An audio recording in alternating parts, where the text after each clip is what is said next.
I would not bother showing this film to any woman. They would never understand it. This is men's business. Serious men's business.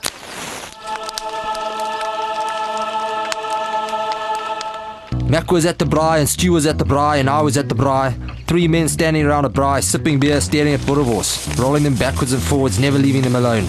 We were drawn there like moths to a flame. The braai was a powerful gravitational force, a mad magnet.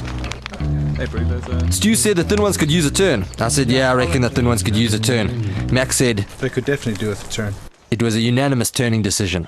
Mac was the tong master, a true artist. He gave a couple practice snaps with his long silver tongs before moving in, prodding, teasing, and with an elegant flick of his wrist, rolling them onto their little backs. Unless the tong man would have flicked too hard, the sausages would have gone full circle back to where they started. Kevin was passing us. He heard the siren song sizzle of the sausages. The braai was calling, beckoning. We said how's it and began the braai shuffle. Mac shuffled to the left, Stu shuffled to the left, I shuffled to the left, Kevin slipped in beside Stu. We sipped our beers. Now there were 4 of us staring at the burry. Mac gave me the nod, my cue. I was the second in command. I had to take the raw sausages out of the plastic bag and lay them on the braai. The chipolatas were tiny. They could easily slip down between the grill, falling into the molten hot netherworld below. Carefully I laid them sideways across the grill. Mac snapped his tongs with approval. What do you ever think? Good work. Nice one. There was no greater braai honour. Luke came along.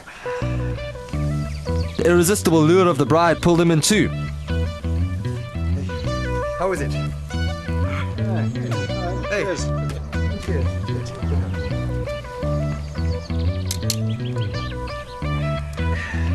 Stu was the fork pronger.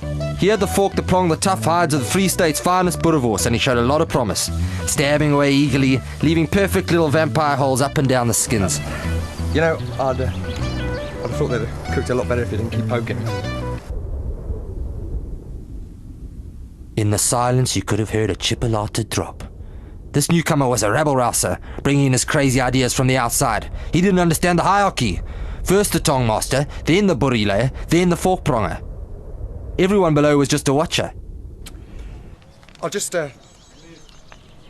Maybe eventually they'll move up the ladder, but for now, don't rock the Weber.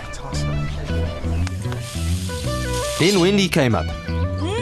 Smells good, guys. She was trying to jostle into the circle. We closed ranks, but she was keen, heading for the only available space, out there on the other side. The gap in the circle where all the smoke and ashes blew. Nobody could survive the gap. Nobody had ever survived the gap. Wendy was going to try. She stood there stubbornly, smoke blinding her eyes, ashes filling her nostrils, sausage fat splattering all over her arms and face until she could take it no more. We sipped our beers.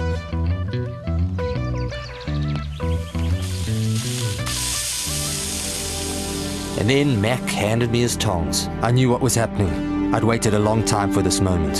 The abdication. The tongs weighed heavy in my hands, firm in my grip. Was I ready for the responsibility? Yes, I was. I held them up high and proud. I was the tong master. But only until Mac got back from the toilet.